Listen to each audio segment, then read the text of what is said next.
Hey, in this second part, we'll go more in depth in this, and so what we'll do is we'll make a plane, and we'll make it super big, so we can just have a nicer platform. We'll disable that grid so it goes away for now.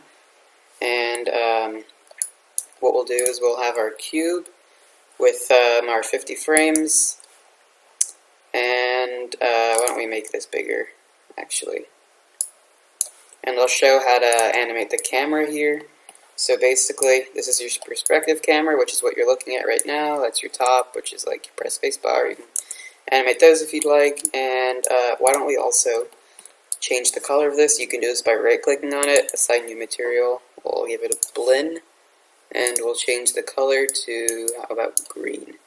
And then we can also give this a color by doing the same thing as before, and we can make this one, how about orange? That's really ugly, actually. You can make it light blue, for example. And so we can have our cube here with our 50 frames, yep.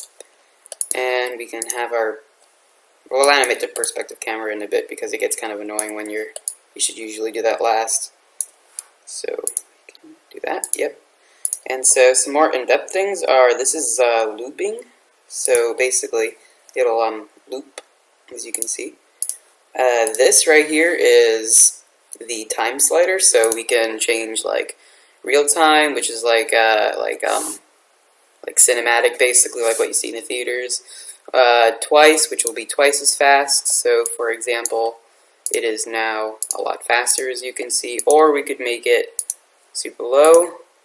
So how it's really slow there. I don't like that. We could have other and make it like, let's say we want 60 frame animation.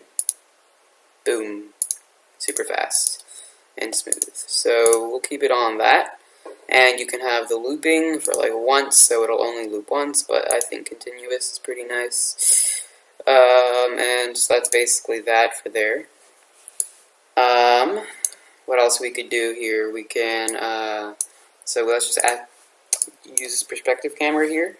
So if you press S to save that one, and then you go to frame 50. We can kind of move with our middle mouse button and Alt holding at the same time. Kind of going like that. Press S to save. Click this to go all the way back. Press play, and it will just go all the way up like that with you.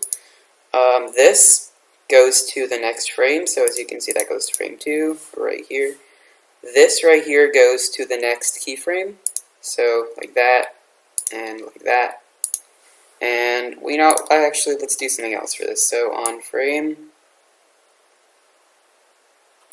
about 25, we can have it go like there, and then it'll be a bit different, so as you can see, kind of like sways back and forth right there.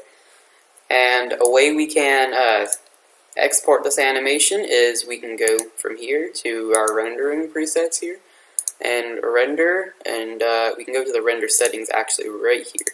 And let's say we want to render with Maya software, which is what you should do for basic.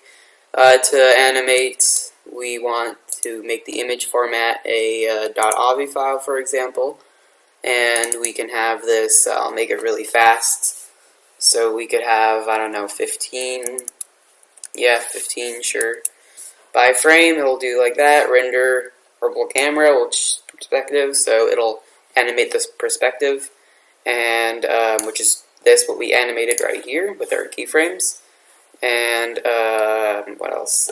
Here is the quality, so we'll do it in 1080. And this is the width and height that you could change if you'd like. There's a lot of other complicated stuff, but since this is basic, we're not going to go into that. And actually, I'll make this 50, and I'll have the entire thing at the end for you guys. And then I can go back, actually. I don't know. Yeah, let's go back here for a second. Actually, I don't even need to. Lights, let's add a directional light, and let's move it just like right there, so we can have some nice shadows instead of just nothing. And so to render it, go back into rendering, render, batch render, and so you just batch render, and it will start rendering. Don't worry about that, that's just my issue, I don't know why it does that. And in a bit, it will start doing it, and you'll see it will be like post-processing, and then it'll stop, and then you can go find it. Actually, the way you can find it is if you go into here, and then you go into Documents, and Maya. This is the basic place where it saves it. I don't have it saving here, but for example, this is where it goes. It'll go into then Projects, Default, Images, and everything you have will go here. So, yep, thanks for watching, and I'll see you in the next part.